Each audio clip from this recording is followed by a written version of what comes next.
For Liverpool fans everywhere, this is the ultimate football app for you. For match highlights, interviews, and the best Liverpool videos and podcasts. Download the COP app for free now on the App Store and Google Play.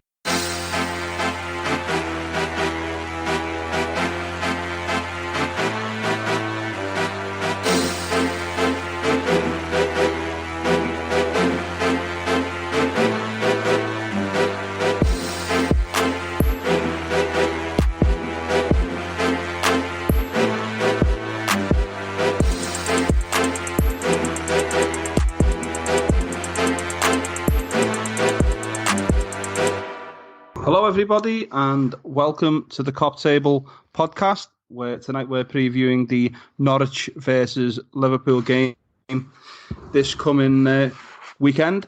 So joining me once again we have Jay Riley. You can get Jay on the Radio City Fan Friday talk show. Follow him on Twitter at the Cop HQ, and now with us regular on the Cop Table. So how are you, Jay? Had a couple of weeks break, haven't we? How are you feeling? Yeah, I've been fighting a cold, haven't I, for a couple of weeks now, and I thought I'd got rid of it, and all of a sudden it's came back. But, you know, c'est la vie, it's one of them, isn't it? You know, the footy's been the one that we've missed, really, the last week or so, and, you know, we're all looking forward to this game against Norwich now, and just hoping that we've had Storm Chiara, and we've got a Storm Dennis coming, and just hope it doesn't interrupt our fixture at Norwich at the weekend, because there has been talk that it's potential for it to be postponed, but, you know, fingers crossed the game still goes ahead. Yeah, like you say, these past couple of weeks, shall you say, weather's not been too good, and there was one or two called off at the weekend. Obviously, City's game was postponed, and like you say, chances are this one could be looked at as well. But like you say, fingers crossed that it'll go ahead, albeit might not be the best weather conditions to play a game of football in. So, Jay, we're going to first look back to our last Premier League fixture when we went up against Southampton at Anfield, didn't we? And come away victorious in that game. Pretty decent performance. But just give us your thoughts on the game, please, Jay. Well, Southampton have had a strange season because they started off awful, didn't they, really? And they got hammered at home against Leicester 9-0, and I was saying on the previous podcast that I just didn't know how Hasenhüttl kept his job, because when you lose any game of football in that manner, and especially at home in front of your home supporters, you just assume straight away that, you know, the manager's it's gonna cost him his job. And to be fair to Southampton, they've stuck with him, and quite rightly so, because they're reaping the rewards of it now. You know, think they're a very good side, Southampton, now, and very dangerous team. And so it proved, really, when they came to Anfield, because, you know, in that first half, I mean, Liverpool very fortunate to not go in at half-time behind, really, because although Liverpool had chances ourselves, and we should have had a penalty, shouldn't we, really, for the foul, Shane Long on Roberto Firmino in the box, where he dragged him down. Ridiculous not to get given the penalty for it. But to be fair to Southampton, I mean, they had numerous opportunities to score, and he causes a lot of problems, really. And defensively, we were a little bit suspect. And, you know, Joe Gomez struggled a little bit. Even Van Dijk wasn't as assured self. And, you know, they got in down behind the fullbacks as well, Trent and Andy Robertson. And at times, I mean, Alisson was fantastic. He was called upon on a number of occasions, really, to save us. And, you know, a couple of other opportunities that they had, where Danny Ings hit one that probably was going in. It ended up hitting Shane Long, his strike partner, and, you know, went to safety. So Liverpool were very fortunate, really, in the first half, and something needed to change in the second half. And Klopp tweaked a few things, as he said in his after-match interview, and we got, you know, as I say, when you score a goal early on in the second half, as we did through Oxlade-Chamberlain, I mean, it's always nice, isn't it? A nice boost, really, when you're not really playing the greatest. And even that was, you know, there was a lot of uproar over that as well, because Danny Ings went on a little bit of a mazy run inside the box, and it looked like Fabinho left a leg in, didn't it? I mean, I've looked at the replay angles of it numerous times, and I've heard people saying it was blatant, it was a stone waller, but I'm still not 100% convinced he even touches him.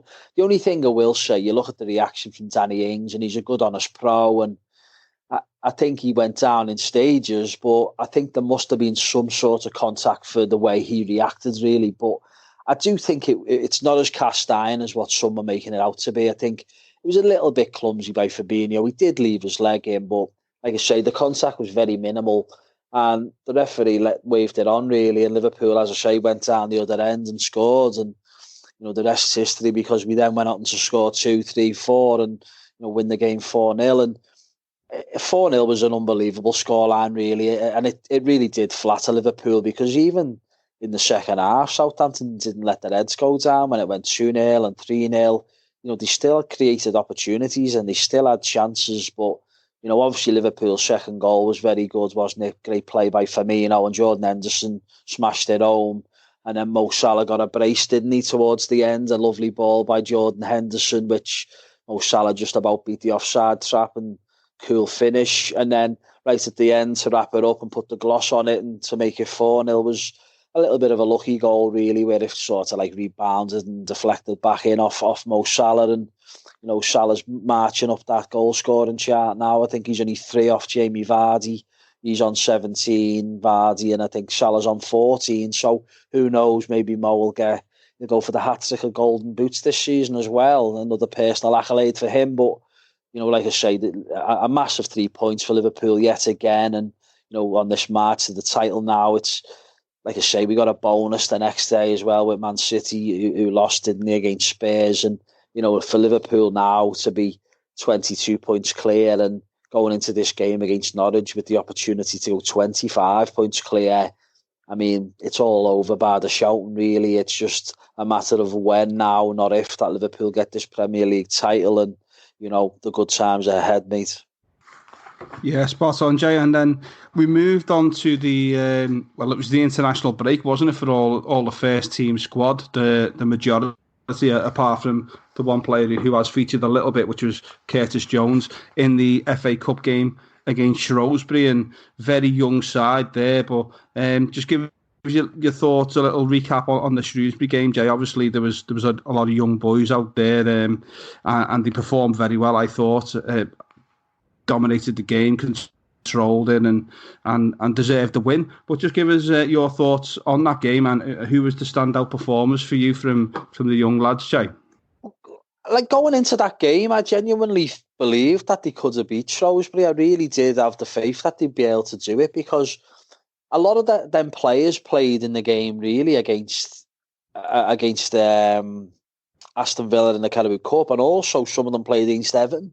And we've seen how good they are. I mean, it just goes to show that when you have the same blueprints from the youth system, the under-23s right up to the first team, they all play the same way, and it's not difficult to actually impose yourself in that same type of style.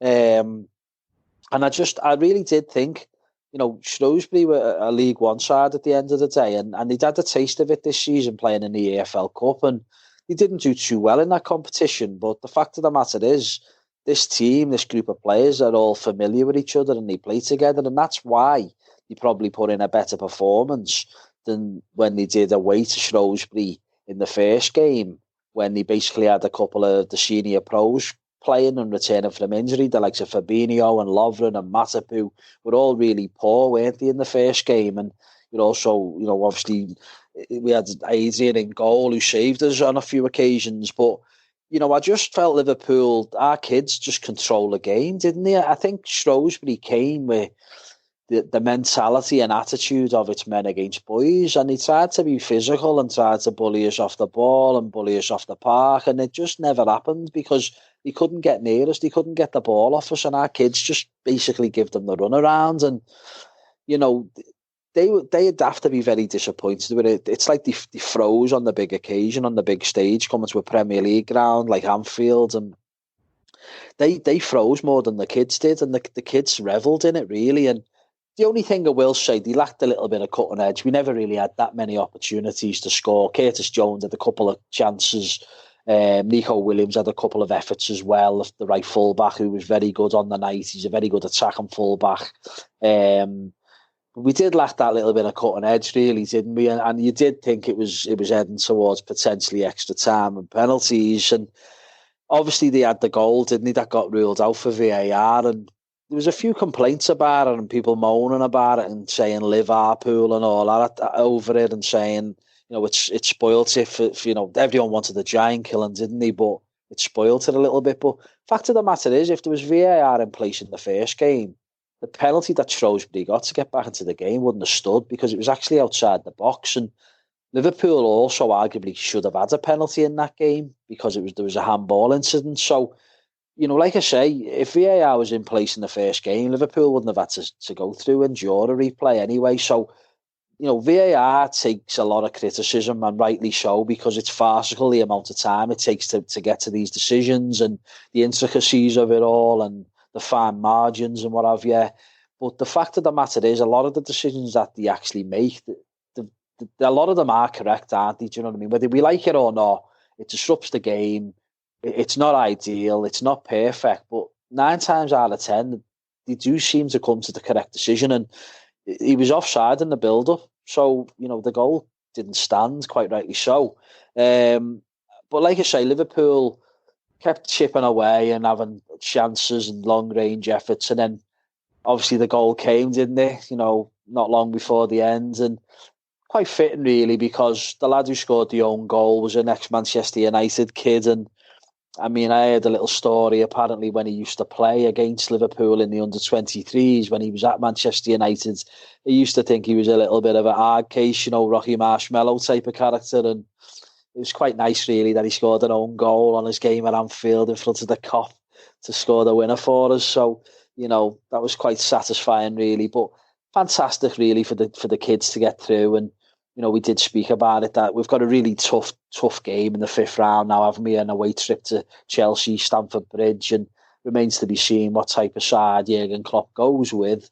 I mean, some of them kids deserve to start in that game, regardless of being in the 5th round at a tough away Premier League ground. And it's a competition. Why not? Why can't we go and win it? But I do think Klopp will give the opportunity to some of them, maybe the likes of Curtis Jones, maybe the likes of Nico Williams and Pedro Chiravella, because they're the 3 standout players really in the games that we've seen in the FA Cup so far. They're the 3 better performers of the young kids. But I do also think Sepp Vandenberg was very good as well against Shrewsbury. He's coming for quite a bit of criticism really since Liverpool signed him for $3.5 million from the Dutch League FC Zwolle, is it? Something like that. To me, he's looked totally and utterly out of his depth. Doesn't really look like a footballer to me when I've seen him. But you got to remember, we signed him when he was 17. He's only just turned 18, I think it is, and he was brilliant, to be honest. He won absolutely every header. His positional sense had improved a lot since the other games we'd seen him in against Aston Villa and Arsenal in the Carabao Cup. And when I've seen him in the under-23s, he's been making mistakes as well. So I didn't really hold out much hope for the lad, but he was very good, I thought, on the night. He was certainly our best defender, and he was very, very good, to be honest. And credit to him, because, like I say, he's only a young boy and a lot of development to do. And to me, he's got a lot to prove to show that he is good enough. But, a performance like that, it goes a long way, and hopefully it's something for him to build on and confidence that he'll gain from it. But like I say, into the next round, and the treble's still on potentially, but let's be honest, Chelsea in the next round away from home is really difficult, and it's a competition that Chelsea and Lampard will really be trying to win, because it's probably the only trophy they can win this season. I know they're in the Champions League still, but they're probably unlikely to go very far in that now, are they? They'll probably get knocked out in the next round with Bayern Munich, I think, in the next stage. So their focus is on probably winning the FA Cup and getting fourth in the Premier League this season. So I expect Chelsea to be stronger than what Liverpool are on the night in the 5th round game. So it will be tough, but, we're into the next round and we'll see what happens, and what will be. Okay, spot on, Jay. Yeah, so that's the 2 previous games covered. So we're just going to take a little bit of a look at the transfer rumours that's been out the past couple of days, especially this morning. Lots of rumours going around, from mainly that's originated from over in Germany about Timo Werner.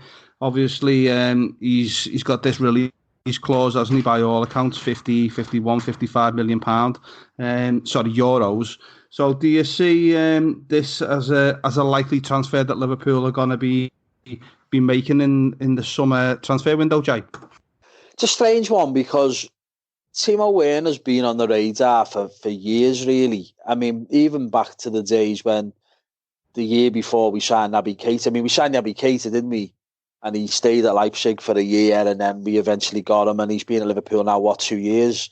So you're talking 3-4 years ago, really. He's been on the radar. He's been liked ever since he was at Stuttgart as a young boy, and then he made the move to Leipzig. And I'm not so sure about him myself. I mean, it's easy to get carried away and, oh, he's this, he's that. I've seen, like, people dramatise things, don't they? And I try to judge a player. I mean, don't get me wrong, he's got really good stats. He scored a lot of goals and got a few assists and that this season.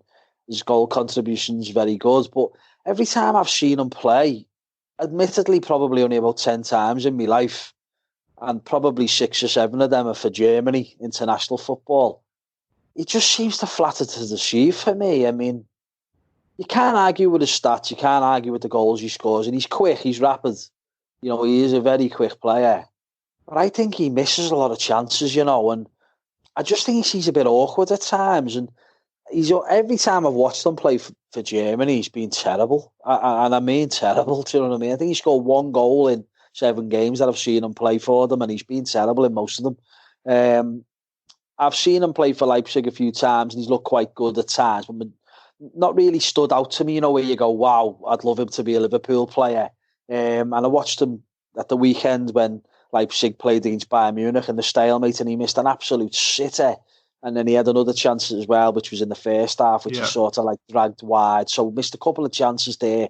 And that doesn't surprise me because, as I say, when I've seen him play for Germany, he just seems to miss chance after chance after chance. And, you know, we're in our WhatsApp group, we speak to Sam Maguire, don't we? He's a journo and he knows his stuff, and he's been following him for many a year, and he raves about him. He's been banging the drum for 4 or 5 years, saying how good he is and what he thinks he'll fit in at Liverpool. He's got all the attributes required, and you know, I do value Sam's opinion. So, you know, credit where it is. Then maybe he probably would be a good signing. But as I say, I only judge it on what I see, and I'm yet to be convinced by him. And he's 24 soon, isn't he? And I don't know. I mean, the only thing I will say is I obviously would prefer Liverpool to sign a Sancho or someone like that, but it's just the price range, isn't it, mate? And when you consider Sancho's going to be around about £100 million,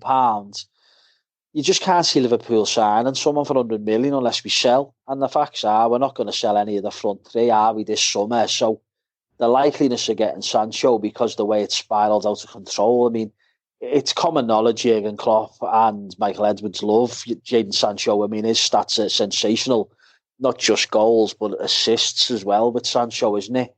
He'd be a perfect signing, a superstar signing with the, you know, the marketing side of things as well. We're obviously getting Nike as our new sponsor, but I just think the price is extortionate, and Liverpool are just not that type of club that spends that type of money, really, are we? And I think maybe the price range of Werner being half that price, around £50 million, he just fits the bill, really. And he's sort of like, he's versatile, isn't he, in the sense that he can play on the left. He started his career on that side, I believe, and he's played a lot of his football there. And he's also played centre forward, of course, and he's also had a little stint on the right-hand side for Leipzig under Nagelsmann. So I just think he probably is the one now, even though I have had my doubts up until recently. One of the journalists from the Bundesliga has said that, you know, Liverpool are genuinely interested in him, and apparently sources close to the player have said that he prefers Liverpool over a move to Bayern Munich, whether or not it's down to the rivalry in the German league with them and the two clubs, I'm not sure, but he's meant to favour a move to Liverpool. So, you know, if Klopp does want him and Michael Edwards wants him as well, and of course, you know, the price is right, then it looks like it could very well happen. I'm still on the fence about it, as I say. I'm not going to sit here and wax lyrical about him and talk him up as though he's some big superstar, because I'm yet to see it myself with my own eyes. But as I said before, go with what Sam's saying, because he's watched him a lot more than me. He's followed his career for a number of years now, so it's a very intriguing one. And if Liverpool can get that wrapped up, it just gives us that extra option, doesn't it, in the forward department? Because what you've got to consider is Liverpool have only really got Divock Origi to turn to, and he flatters to deceive, doesn't he, when he starts games? I mean, he's definitely better as an impact player off the bench, and I think at times you need to be able to mix it up. And I think the good thing Liverpool have got, if we did sign someone like Werner, if he played on the left-hand side, Sadio Mane could play up front and give maybe Firmino a breather at times. Or if, someone's carrying a niggle or a knock, it doesn't impact the team dramatically that much, does it? In the sense of, in terms of, if Mane's recently just been injured, hasn't he? And, I thought Liverpool at times struggled to break West Ham down in the first game with Origi playing, to tell you the truth. And I know he won the penalty, but he just, as I say, when he's a starter, he's not great. He's better off the bench. So it's good to have an extra option of versatility and someone who's interchangeable. Like I say, he can cover the front three. So it probably does make sense, all things considered. So maybe this is a goer for the summer. Yeah, and with the likelihood of Mo Salah going to the Olympics now, isn't it? And also the African Nations Cup, it's going to be likely that we do need another body up there, just like you say, just for cover. Even if Origi is our main cover at the moment, we are going to need that extra body up there, aren't we? But just one of the other two players that could possibly be on the move in the summer from Liverpool, Jay, you've got the likes of Lallana, haven't you? Shaqiri, Lovren, who've all been linked with moves away. And do you think that the club's going to be looking to replace these sorts of players, or is he going to promote from within with the likes of Curtis Jones and Harvey Elliott? So how do you see that one playing out, Jay? I think there's certainly a shout, isn't he, for some of them players to be promoted, to be given more of an opportunity, because they've showed their worth, haven't they, in these FA Cup games when they've been called upon. Curtis Jones certainly looks a player, doesn't he? He's for an 18, well, I think he's 19 now, isn't he? He's not half grown. He's a big presence. He's a big lad, isn't he? And he's like a man, really. He's not like the way Harvey Elliott's still got a lot of growing to do because he's only 16. Curtis Jones looks ready, doesn't he, really? And he does deserve opportunities, I think. He looks a footballer to me. He's certainly got all the attributes needed to go to the very top. And, quite rightly so, he should be given opportunities. What you're saying there about the fact that the likes of Lallana and Lovren, Shaqiri, yeah, they probably all likely are to leave Liverpool in the summer. The same with Harry Wilson, who's on loan at Bournemouth. I really can't see him given game time next season. I think he'll be off in the summer as well, because if anything, I think Curtis Jones will be ahead of him now in the pecking order.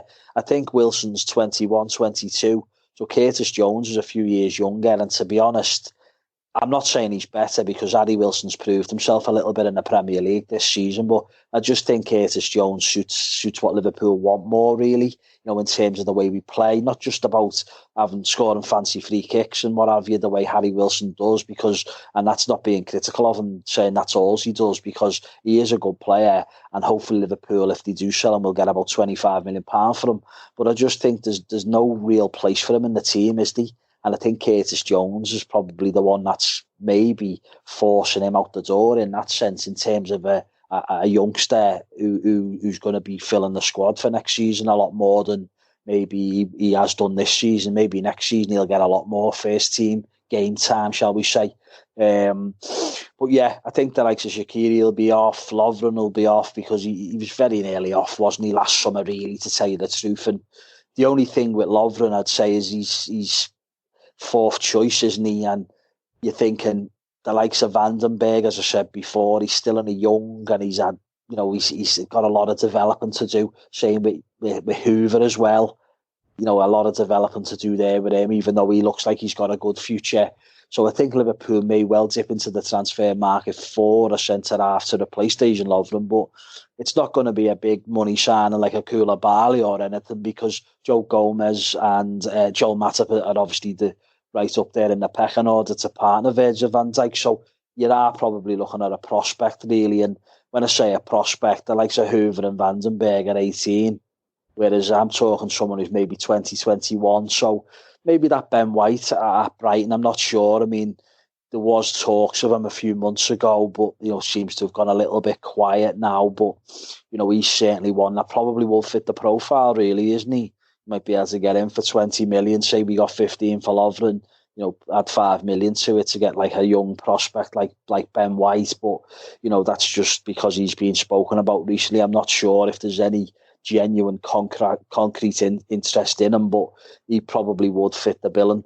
And I think we probably do need a backup for Andy Robertson, don't we? Because the likes of Adam Lewis and Yasser Larouci, I just don't think they're quite good enough, to be honest. I mean, Lewis done well again in the game against Shrewsbury, and like Larouci's done well in other games as well. I mean, I know he gave the penalty away in the first game, but as I say, it was outside the box really. But he done really well in the derby against Everton when he came on for the injured James Milner early on in that game. But like I say, I just don't think you're quite up to the standard required really for me. And James Milner's 34 now, and he can still fill in there, but it's not ideal for someone like him no more, really.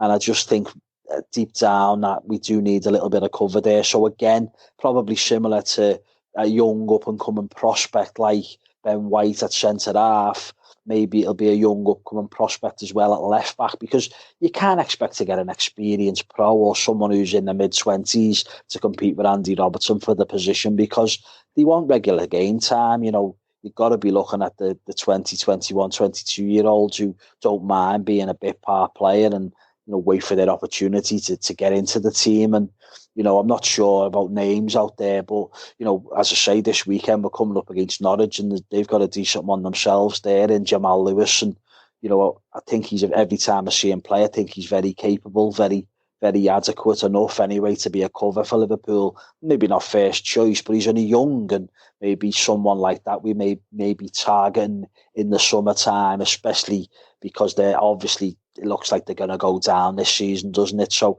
you might think you'd be able to get him for the decent sum of money in the summer. So yeah, there's certainly other areas of the team that needs looking at, just to add a little bit of squad depth for next season. But Liverpool have got a nice pool of 15 to 18 players who are all top class, and we don't really need to make too many changes as long as we keep a hold of all the main players that we've got and a few little additions here and there. But I suppose Timo Werner would be the big one in the summer. Yeah, and it'll be interesting to see how that one plays out between now and when the window opens, Jay. So looking forward to the game at the weekend, Norwich away. I've seen them once or twice. Obviously, we played them in the first game, didn't we? And I think we beat them for, was it 4-0 or 4-1? But I thought the scoreline slightly flattered us in that first game. And from what I'm seeing in bits and pieces, they're not a bad footballing side. So what threat do you expect that Norwich are going to pose us at the weekend, please? I feel a little bit sorry for them, because opening day of the season, they came to Anfield, they were on a hard into nothing. We were European champions. We were the first game on the Friday night football. Anfield was bouncing. And the first half, it was 4-0, could have been 6-7. Second half, they came out and they were dangerous. They were in fact, even at times in the first half, they were dangerous. And I remember thinking to myself, there was a lad in midfield who had long hair, and he called Todd Cantwell, didn't know his name at the time. And I thought, he looks a player. I messaged my uncle while I was at the game, said, I think he's number 14 or something. I said, who's that number 14 for them? He looks a player, him. And obviously he established it ended up being Todd Cantwell. And as the season's gone on, he every time I've watched him play, he's really impressed me. And I think he's scored, 6 goals this season, got 4 assists or something, which for a player playing in a team that's, rock bottom of the Premier League and won 4 games all season, it's quite impressive, really. Do you know what I mean? Considering Pukki scored a lot of goals, hasn't he? For Norwich. Well, he started off well and then he tailed off a bit and then he started scoring a few more recently. But I think Cantwell's the second highest scorer for them, and like I say, every time I watch him, he's got great energy levels. He's got a good eye for a pass, and he presses. He can assist. He can score. To me, I think he's a very good player, and he's only young. I think he's 21, and I do believe Liverpool have been monitoring him. Whether or not it's anything serious, I mean, I'm not so sure, but he's certainly on the radar.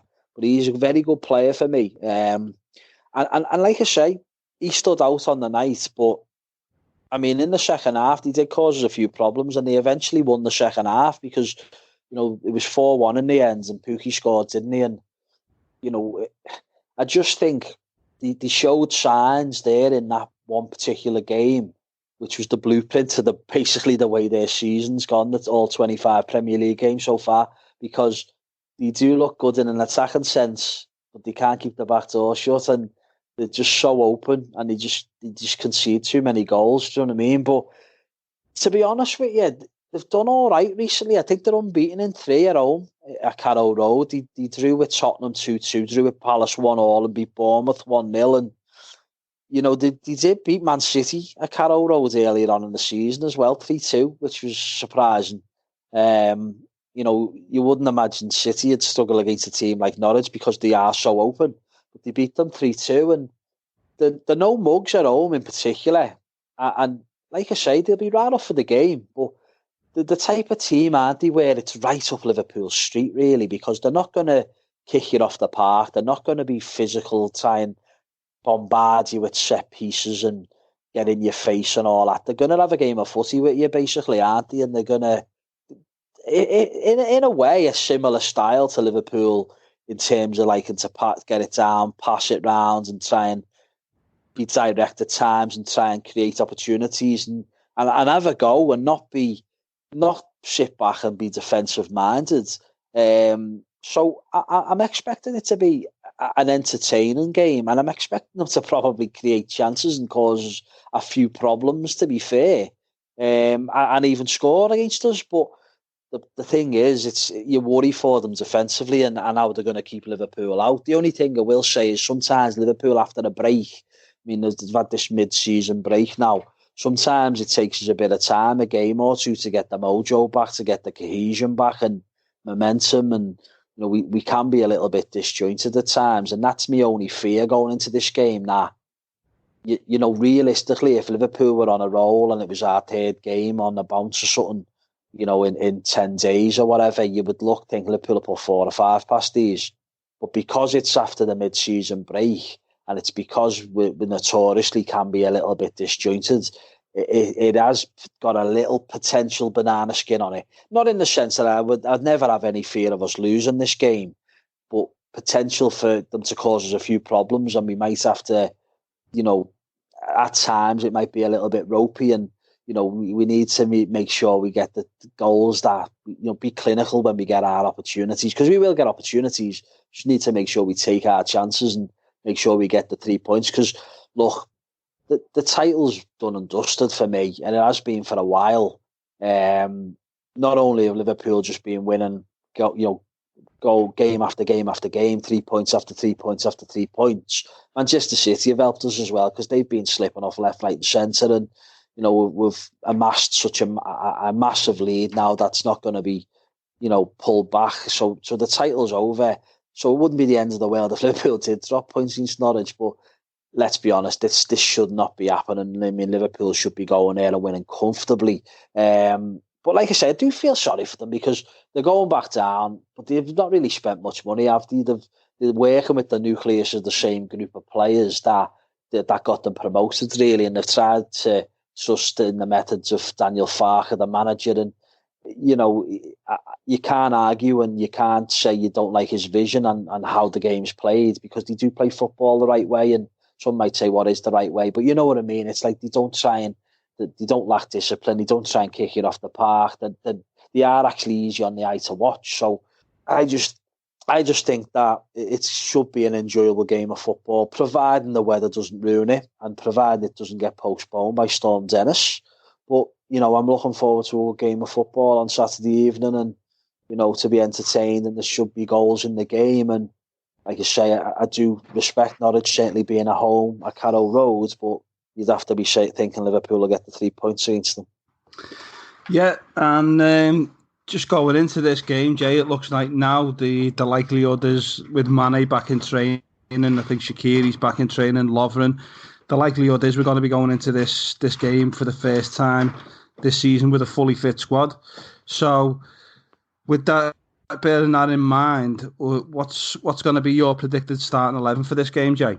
Well, they're all rested up, aren't they? Because they've been, on the travels here, there, and everywhere, and they were still training, weren't they, whilst they were in the various locations across the world, and they've been back in training here at Melwood since Monday. So, there's no reason whatsoever to not go full strength, really, because you don't want to take your foot off the gas, do you? As I say, I think the title's definitely over. Like, we've won it, but Klopp won't look at it like that. He take each game as it comes, and he'll certainly be going full strength, I think, in this game. And I know we've got Atletico Madrid, haven't we, a couple of days later in the Champions League first leg in the Wanda Metropolitano. But like I say, the only dilemma for me is whether or not Sadio Mane starts or he leaves them really fresh for the Atletico Madrid game. But I think what will probably happen is he will start him and give him maybe an hour and then see how he is and take him off and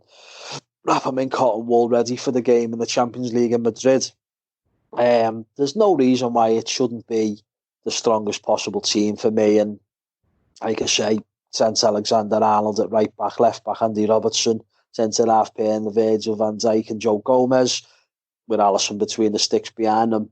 And then in midfield, obviously Jordan Henderson's been fantastic the last 2 or 3 months, and he's the captain leading by example every game, and he should start this game too.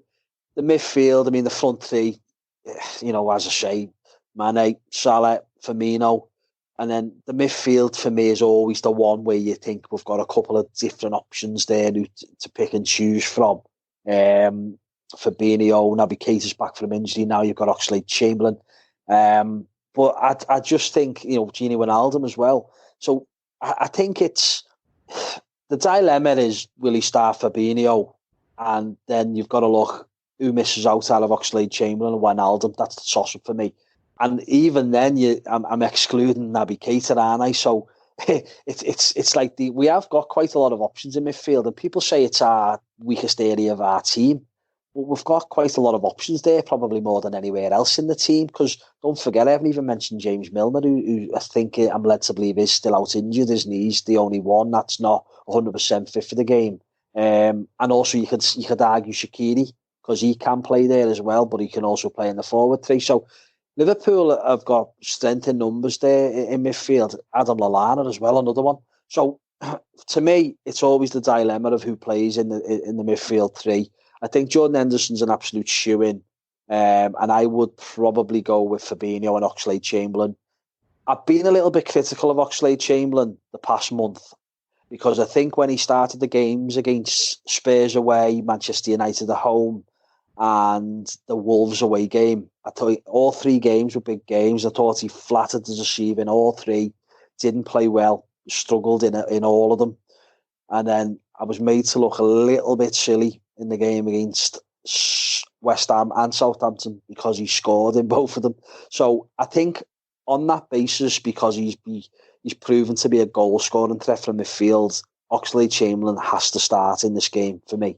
Especially when you consider Liverpool are probably going to have quite a few opportunities. They're quite open, so it's probably right up the street of someone like Oxlade-Chamberlain to smash one in from 20, 25 yards. So for me, I think that'll be my midfield trio of Henderson, Fabinho and Oxlade-Chamberlain, with the likes of Naby Keita, Minamino, Gini Wijnaldum, Origi, all them on the bench, potential to call upon to bring on in the second half. Okay, cheers, Jay. Yeah, should be an interesting lineup this weekend with, like we say, a fully fit squad to choose from, which has been a rarity of late with Jurgen Klopp's sides. So just before we go, we always do our score predictions and our reasons. So if you want to go first, Jay, and give us your scoreline prediction and a reason for that, please. Well, as I said before, I do think Norwich could cause us a few problems, and it's never ever ideal, from a break, whether it be an international break or whether it be the mid-season break as it is now, whether or not it be FA Cup weekends where, Liverpool very rarely go strong anymore, so players are rotated. So it can upset the rhythm of the team a little bit. I do think Norwich, as I say, we've seen them at Anfield, they caused us problems, they scored. I do think Norwich will score in the game, I really do. Carrow Road, R5 kick-off under the lights will probably be bouncing. Quite a small, tight, packed ground. I think they'd be right up for it. But Liverpool are just absolutely fantastic, aren't they? We're like a well-oiled machine, churning out the wins on this march to the Premier League title, our first for 30 years. Simply can't wait for it all. Can't wait to be given that fantastic trophy and for all the celebrations and the parade and everything around the city. But, we've still got a job to do. We've still got to get 6 wins we need now, and you've got to be looking at this to be one of the games where, to reduce it to 5 wins needed, because, Norwich City, as we've seen this season, they can cause a few problems for teams, and they're not bad at home, but the bottom of the table for a reason. There's 25 games gone in the bottom. They're well adrift and they're going down, simple as that. But they've got some really good, honest players. So I'm expecting an entertaining game, but I do think they're very open. And Liverpool are probably likely to have around 20 to 25 opportunities in this game to score. And the way it works on a ratio, you've got to be looking at scoring 3 or 4 goals in this game. And for me, I think, there is the potential for us to be a little bit rusty, a little bit disjointed, but I can't see anything other than a comfortable Liverpool victory. So my prediction for the game on Saturday at Carrow Road will be Norwich City 1, Liverpool 3. Okay, so a 3-1 prediction for Jay there in the favour of Liverpool. Yeah, so my own thoughts on the fixture at the weekend.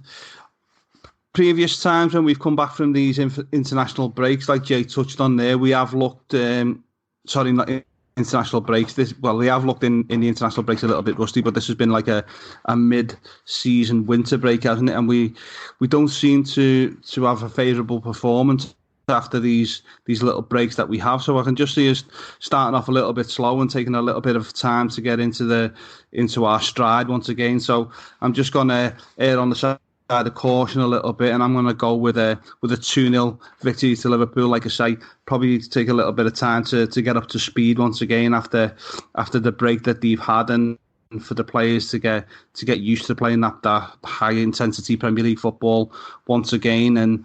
And hopefully in the second half they'll come out a lot stronger, like we've been known to do, especially a lot this season under Jurgen Klopp. So I'm going to go with a 2-0 victory for Liverpool in this fixture against Norwich at the weekend. So just before we go, we have to say our thanks to the LFC day trippers, Gav and all the lads over there, for putting out our podcasts every week. Big thanks to the @LFC Online Instagram, Facebook and Twitter pages that put out all our podcasts on their platforms.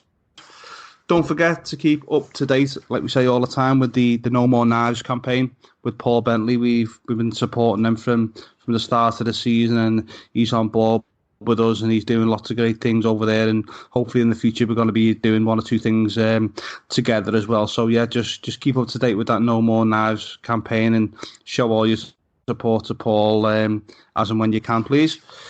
So that's the Norwich versus Liverpool Cop Table preview podcast all done, and we'll be back with our next Premier League fixture preview podcast later on next week. So thanks everybody for listening, and speak to you all very soon. Goodbye.